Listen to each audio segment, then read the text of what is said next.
Setelah kekalahannya dengan Fairy, Inori mendapatkan banyak pengalaman dari pertarungan itu.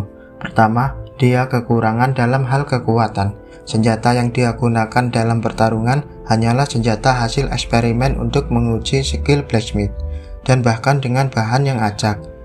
Dan yang kedua, dari pertarungan kemarin, dia sudah mengkonfirmasi misteri kemampuan regenerasi tubuhnya. Tubuhnya dapat menyembuhkan segala macam luka.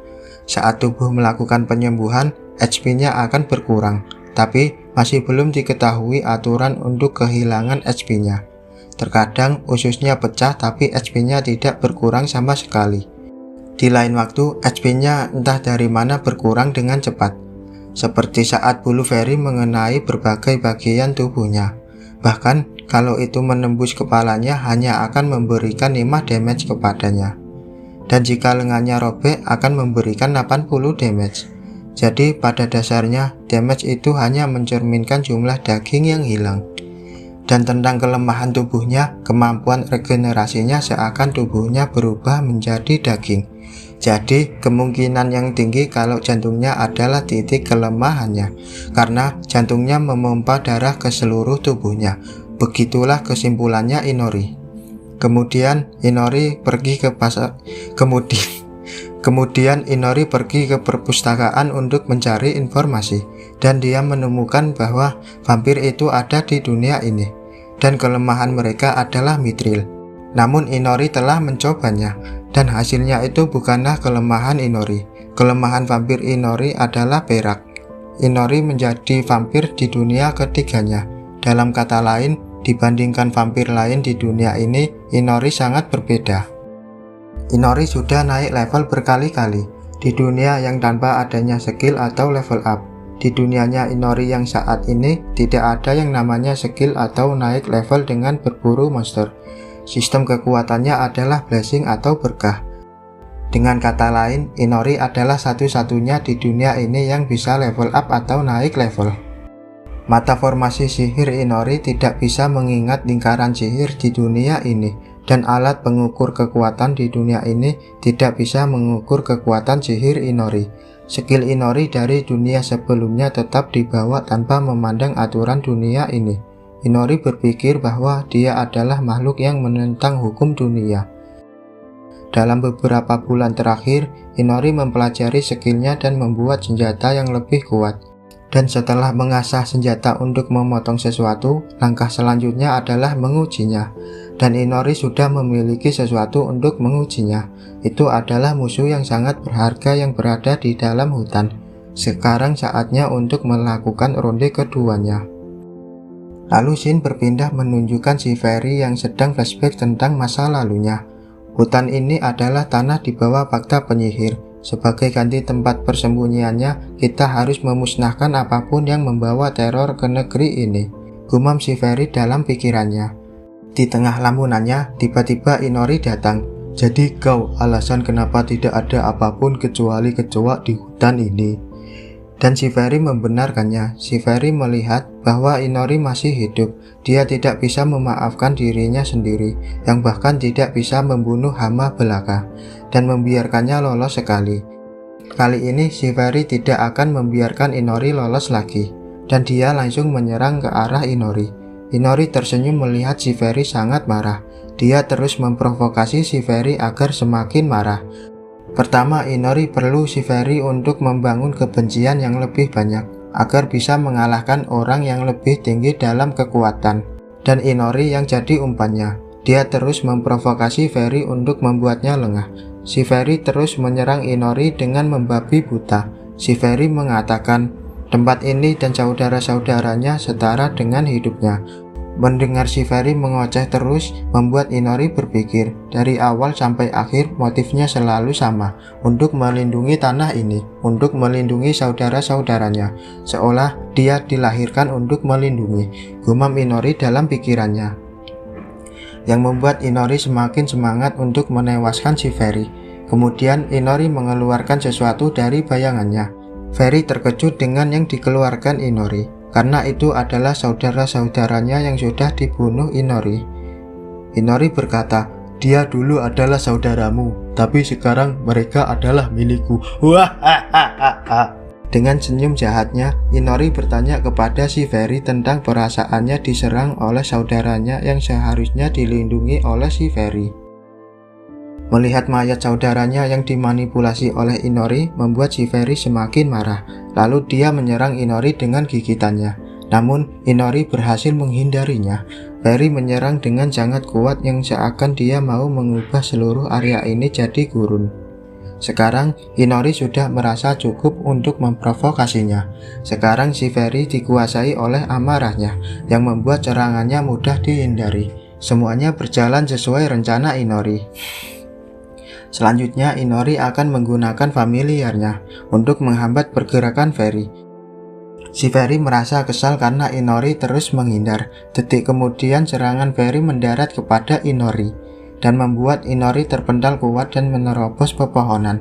Tulang rusuk Inori patah dan menembus organ dalamnya. Tubuhnya hancur dan dia muntah darah. Namun selama Inori tidak kehilangan bagian tubuh apapun, sama saja tidak ada efeknya untuk vampir seperti Inori. Kemudian si Ferry hendak menelan Inori, tapi Inori teleport ke atas langit.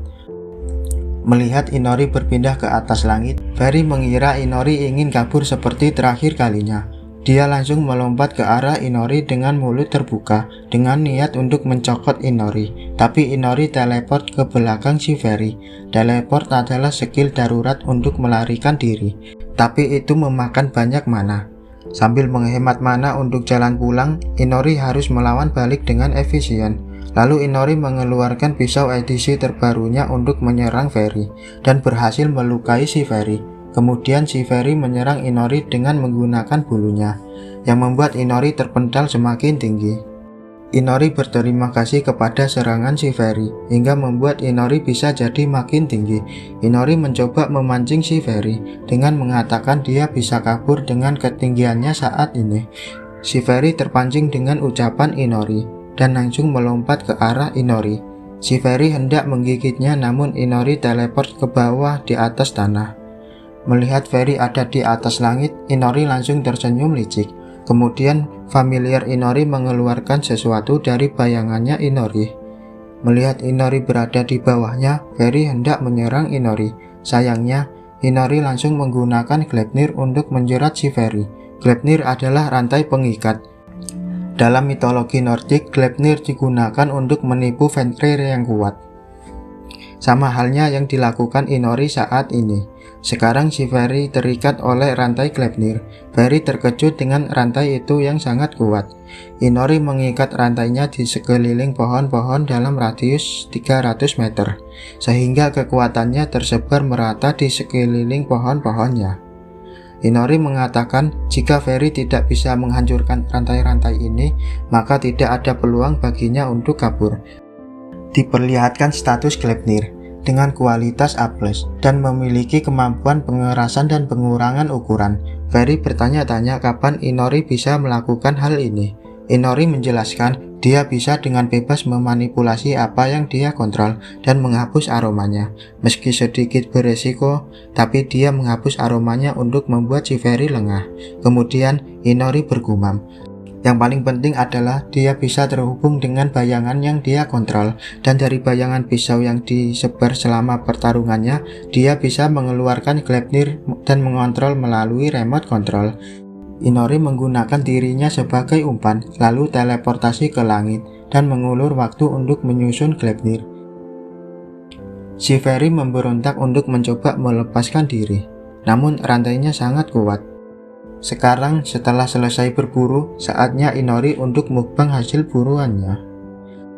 Kemudian diperlihatkan si Ferry yang terkapar di tanah. Sekarang Inori naik 5 level sekaligus, dan setelah Inori menghisap darah si Ferry, Inori mendapatkan beberapa skill baru. Skill unik yang didapat adalah King Vessel.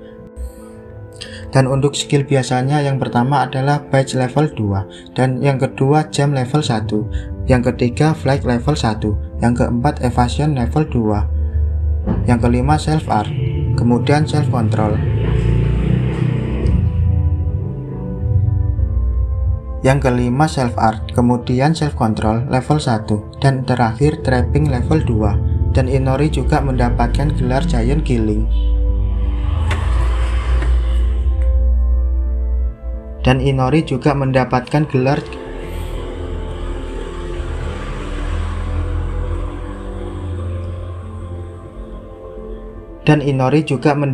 gelar Giant Killing. Di sini dijelaskan kegunaan King Vessel. Anda bisa memperbaiki kemampuan bawahan Anda dan juga meningkatkan kemampuan intelektual mereka yang akan membuat mereka berkomunikasi satu sama lain dengan lebih lembut. King Vessel ini adalah blessing yang dimiliki oleh si Fairy. Dan Inori bisa mendapat blessing orang lain untuk menjadi skill uniknya. Saat Inori sedang melamun, tiba-tiba ada suara yang memanggilnya. Master, Master. Menoleh ke arah suara itu dan sedikit terkejut. Sekarang familiarnya bisa berbicara. Inori menganggap ini adalah kekuatan dari skill unik King Vessel yang membuat familiarnya bisa berbicara. Inori bertanya kepada familiarnya apa maunya. Familiarnya memohon kepada Inori dengan rendah hati agar mengabulkan permintaannya. Permintaan tentang mantan masternya, si Fairy. Fairy telah melindungi mereka semua dengan hidupnya dan selalu bertarung untuk kepentingan mereka. Si familiar bertanya kepada Inori, apakah dia berencana untuk menghabisi semua mantan saudara-saudaranya di hutan ini. Inori berkata bahwa dia berencana untuk memburu mereka semua. Si familiar meminta agar Inori mengambil mereka sebagai bawahannya juga. Mendengar itu, Inori menatap serius ke arah familiarnya. Lalu Inori berpikir sejenak. Pengikut Fairy menjadi familiarnya meski tidak terlalu menguntungkan, tapi tidak rugi juga, dan mereka bisa jadi senjata yang kuat. Kemudian Inori menyetujuinya. Ketika Inori menghisap darah Fairy, butuh cukup banyak usaha, karena dia adalah serigala putih raksasa. Inori penasaran, apa yang terjadi jika dia membuat Fairy jadi familiarnya juga. Matahari mulai terbit, dan sekarang saatnya Inori untuk pulang. Sesampainya di kamar, dia langsung tidur.